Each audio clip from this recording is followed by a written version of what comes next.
So I've got my skillet on. I'm going to turn it down a little bit so I don't have the oil too hot, but you do want it hot so the skillet's on. So you want to do that with your stovetop. The ingredients that I have is tilapia. Tilapia is real mild in flavor, so you want to be real careful and not over-season it. I've actually made that mistake and ruined my meal, so it doesn't take a whole lot for it because it is mild in flavor. 1 egg, or if you're doing a large amount, you do want the wash to have 2 or 3 eggs in it. A teaspoon of salt.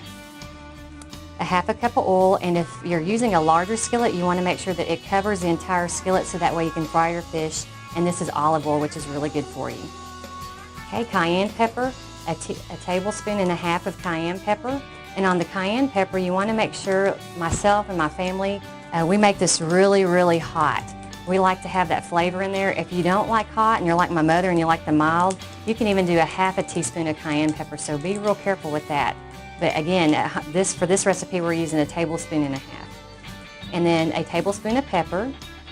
And then these are actually cracker crumbs, and I used wheat crackers. And if you've got a toddler at home or a child at home, you could put them in a bag and have them mash them up, and that will occupy them, which is a good thing when you're trying to prepare a meal, and I know that from experience. So they can crumble them up, have fun, and meanwhile, they're also helping you prepare the meal, so they'll take a little ownership in it and maybe want to eat it. A half a cup of flour, and this is just regular flour. A teaspoon of cilantro. Again, if you like a lot of cilantro, you can make it a tablespoon, so it's whatever you want to do. And then these right here on the side are condiments. For example, I just put some together. You can add more to it.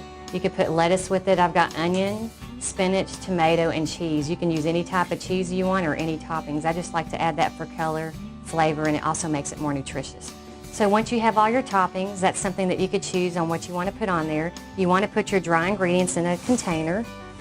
So I'm going to put the breadcrumbs in here. Again, it really is helpful if you have a little one helping you out, or even a teenager. They can take ownership in what they're doing. We'll put the pepper. Now we're going to put the flour. Okay, we're going to put the cayenne pepper, my favorite. I like it hot. Put the salt. If you're on a salt-free diet, you could try to cut out the salt and use a salt substitute if you would like. And then the cilantro. What I like about the cilantro is it adds some flavor to it, but it also gives it some color, so it makes it really pretty to look at. And for those of you out there that said fish tacos, yuck, please try this, because I think once you try it, you're really going to like it.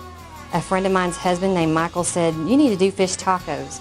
So that put that bee in my bonnet, and I thought, well, I'm going to make them. Well, when I would tell people what I was doing, they would wrinkle up their nose. So try this, and then we'll see if you wrinkle your nose. You'll be excited about it. So now I'm taking the tilapia and I'm going to put it in the egg wash.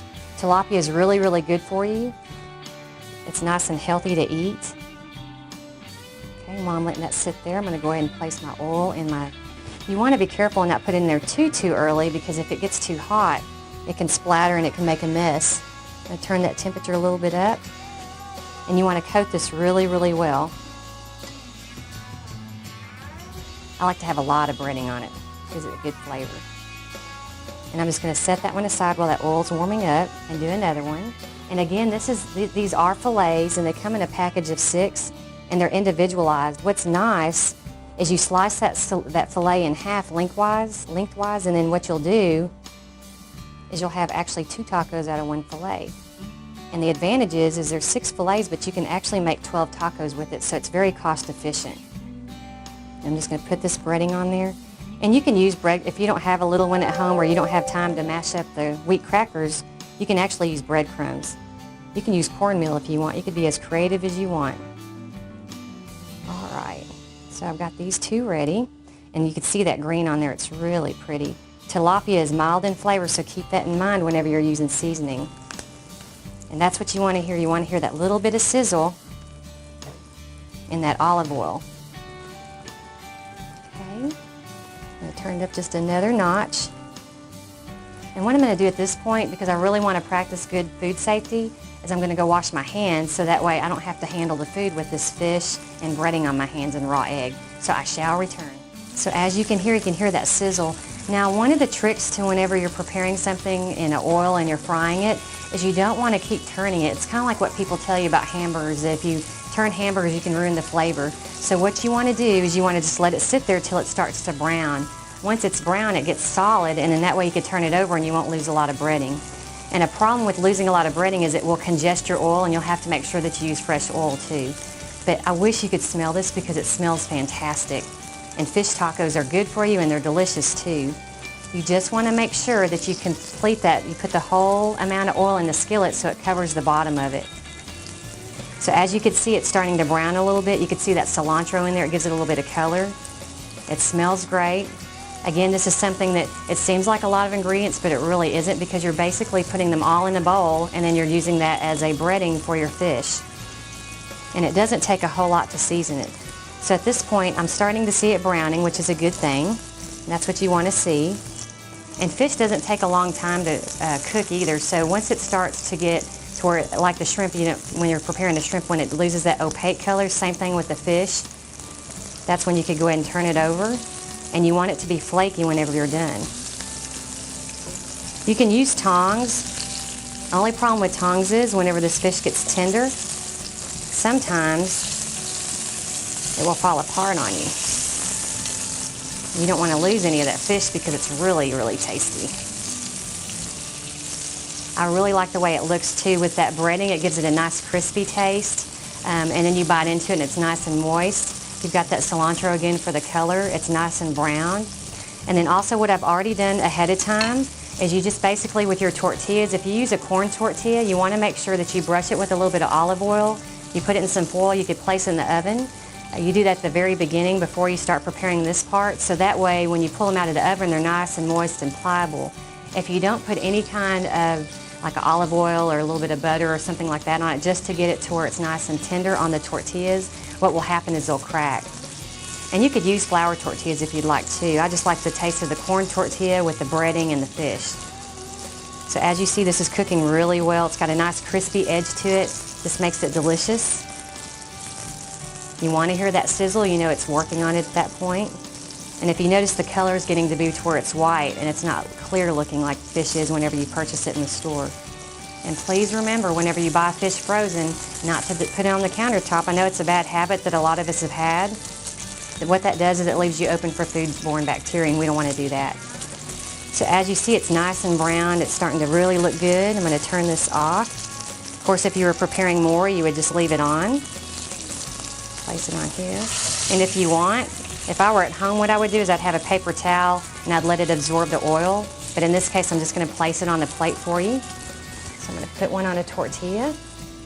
Oh, that smells so great. I love tilapia. It's such a good mild flavor. It doesn't have that fishy taste that a lot of people complain about. Okay. At this point, what you'd want to do is go and put your toppings on while it's nice and hot. So I'm going to start off with the spinach. Spinach is really healthy for you. It's got a lot of great vitamins. You could use lettuce if you want. So I'm going to put that spinach on there. Again, it gives it some more color. That color always makes it more appealing to the eye.